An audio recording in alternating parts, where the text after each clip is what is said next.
تو پھر آپ نے کیا کرنا ہے کہ جس قدر اس کا وزن ہوگا اس وزن کے برابر اس میں آپ نے گندم کا آٹا، جس آٹے کی آپ روٹی بنا کر کھاتے ہیں، وہ آٹا اس میں اس وزن کے برابر جو ہے وہ ملا لیں گے، اور تھوڑا تھوڑا پانی ملا کر اس کو گوندیں گے آٹے کی طرح، تاکہ یہ گولیاں بننے کے قابل ہو سکیں۔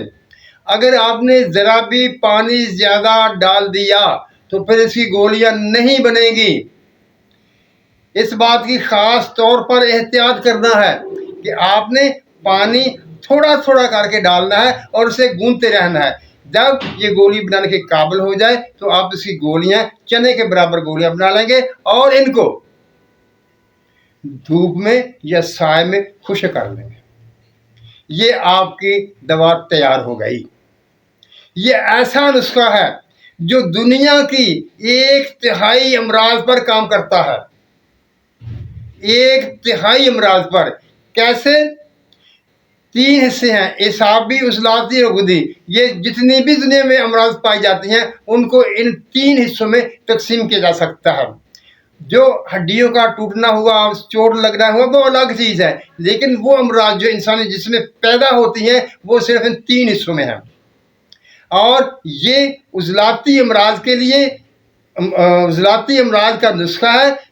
اس کے لیے آپ یہ استعمال کریں گے، اس عضلاتی گروپ میں کون کون سی امراض آتی ہیں؟ ان میں بواسیر آتی ہے، فسچولا آتا ہے، پٹھوں کا کڑاؤ آتا ہے، خون کا گاڑھا پن آتا ہے۔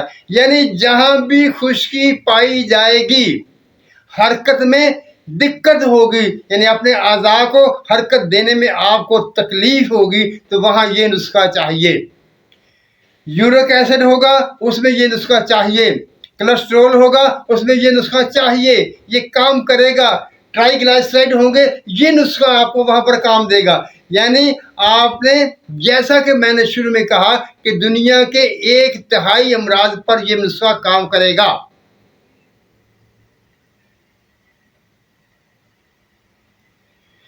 ایک بات میں آپ کے سامنے اور آپ کو بتا دوں، اکثر یہ ہوتا ہے کہ جب ہم نسخہ استعمال کرتے ہیں تو ہم جو فائدے بیان کرتے ہیں کہ ایسا ایسا کام ہوگا، تو آپ کہتے ہیں کہ ویسا فائدہ نہیں ہوا۔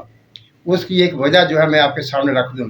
جب ایک حکیم دوا دیتا ہے تو وہ دیکھتا ہے کہ مرض تو عضلاتی تھی، لیکن اس مرض کی وجہ سے مریض میں تبدیلیاں کیا آئیں؟ اس کا معدہ بھی خراب ہو گیا، اس میں خون کی کمی بھی ہو گئی۔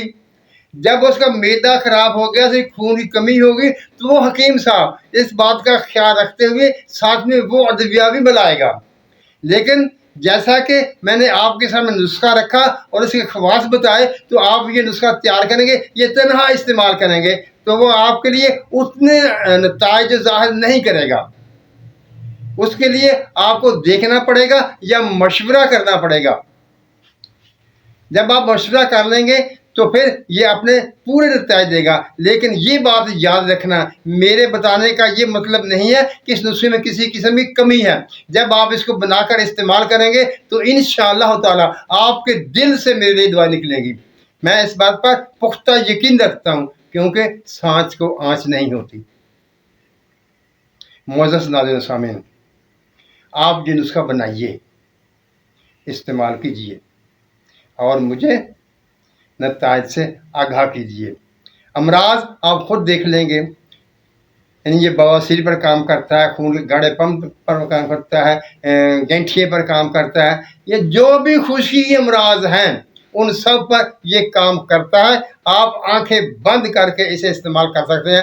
اور ایک احتیاط یاد رکھنا ہے، کبھی بھی جلد فائدہ کے لیے دوائی کی مقدار زیادہ استعمال نہیں کرنی، اور آپ نے جو گولیاں بنانی ہیں وہ بھی چنے کے برابر بنانی ہیں۔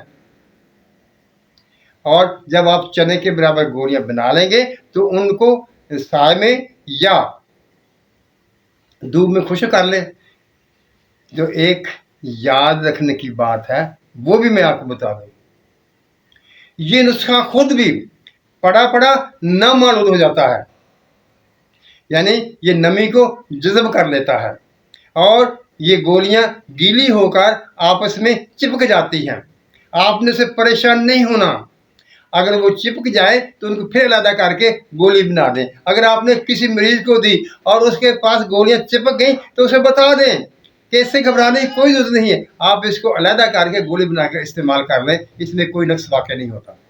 معزز ناظرین سامعین, امید ہے کہ نسخہ آپ کو سمجھ آ گیا ہوگا اور اس کی اہمیت کو بھی آپ سمجھ گئے ہوں گے.